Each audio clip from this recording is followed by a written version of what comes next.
فرماتے ہیں قال النبی صلی اللہ علیہ وسلم ما حسدتکم الیہود علی شیء ما حسدتکم علی آمین فاکثروا من قول آمین. یہ حدیث ہے جس کی بنا پر یہ آہستہ آمین کہنے والوں کو یہودی کہتے ہیں، نعوذ باللہ سبحانہ. اس کا ترجمہ یہ لکھا ہے کہ رسول اللہ صلی اللہ علیہ وسلم نے فرمایا جس قدر یہود آمین سے چڑھتے ہیں اتنا کسی اور چیز سے نہیں، بس تم بہت آمین کہا کرو. یہ پہلی بات تو یہ ہے کہ یہ حدیث کے اندر خیانت کی ہے اور تحریف معنوی کی ہے کہ حسد کا معنی چڑھنے کے ساتھ کر دیا ہے.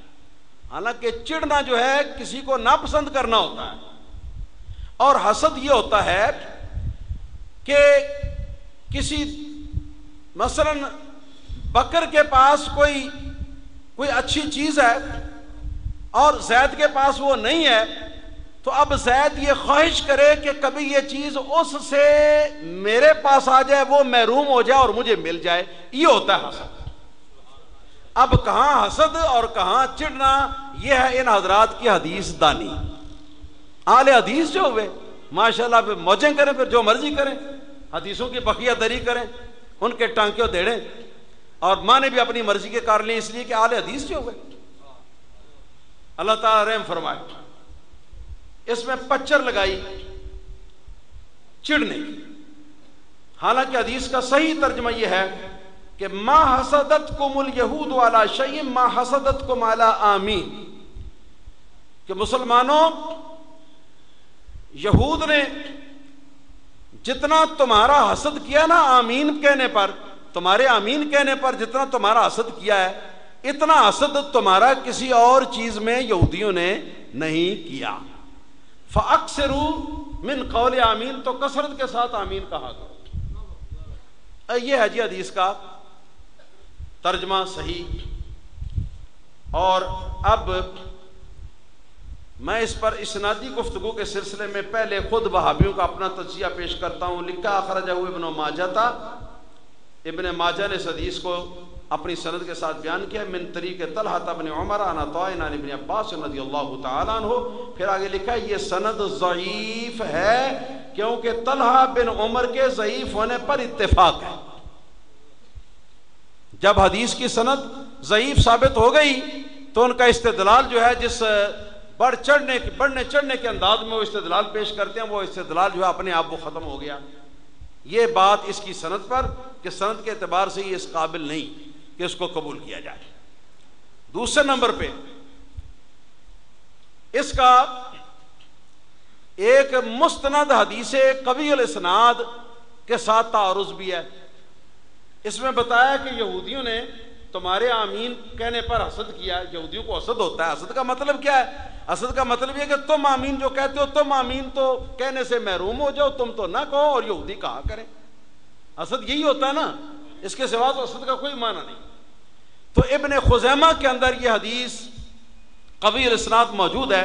حضرت انس بن مالک رضی اللہ تعالی عنہ سے فرماتی ہیں کہ رسول اللہ صلی اللہ تعالی علیہ وسلم نے ارشاد فرمایا کہ اللہ تعالیٰ نے مجھے آمین عطا فرمائی ہے، اور مجھ سے قبل پیغمبروں کو اللہ تعالیٰ نے یہ آمین عطا نہیں فرمائی. ہاں مگر حضرت موسیٰ علیہ السلام کو اللہ پاک نے یہ آمین عطا فرمائی ہے کہ موسیٰ علیہ السلام موسیٰ یدعو و ہارون یؤمن، کہ حضرت موسیٰ علیہ السلام دعا کرتے تھے اور ہارون جو ہے ان کی دعا پر آمین کرتے تھے. بات کو سمجھ میں آپ کی آئی؟ کیا سمجھ میں آئی؟ کہ یہودیوں کو بھی آمین دیا گیا. حضرت موسیٰ علیہ السلام کو، حضرت ہارون علیہ السلام کو آمین جب دیا گیا تو اس کا مطلب ہے کہ یہودی آمین سے محروم نہیں ہوئے، بلکہ یہودیوں کے پاس بھی آمین تھا. تو جو چیز یہودیوں کے پاس تھی، اب وہی چیز اگر مسلمانوں کے پاس ہے تو اس چیز پر حسد کرنا بے معنی بات ہے، بے مقصد بات ہے. حسد تو اس چیز پر ہوتا ہے جو ایک فریق کے پاس ہے اور دوسرے کے پاس نہیں ہے. تو جس کے پاس نہیں ہے وہ یہ چاہتا ہے کہ اس کے پاس نہ رہے اور میرے پاس آ جائے.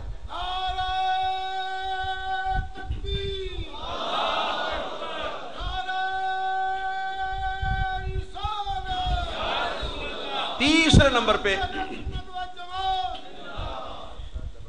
نمبر پہ اس پر میری گزارش یہ ہے کہ پوری حدیث کو اول سے لے کر آخر تک آپ پڑھ جائیں. میں پھر پڑھ کے سناتا ہوں. رسول اللہ صلی اللہ علیہ وسلم نے فرمایا، ان کا ترجمہ سناتا ہوں جس میں غلطیاں ہیں.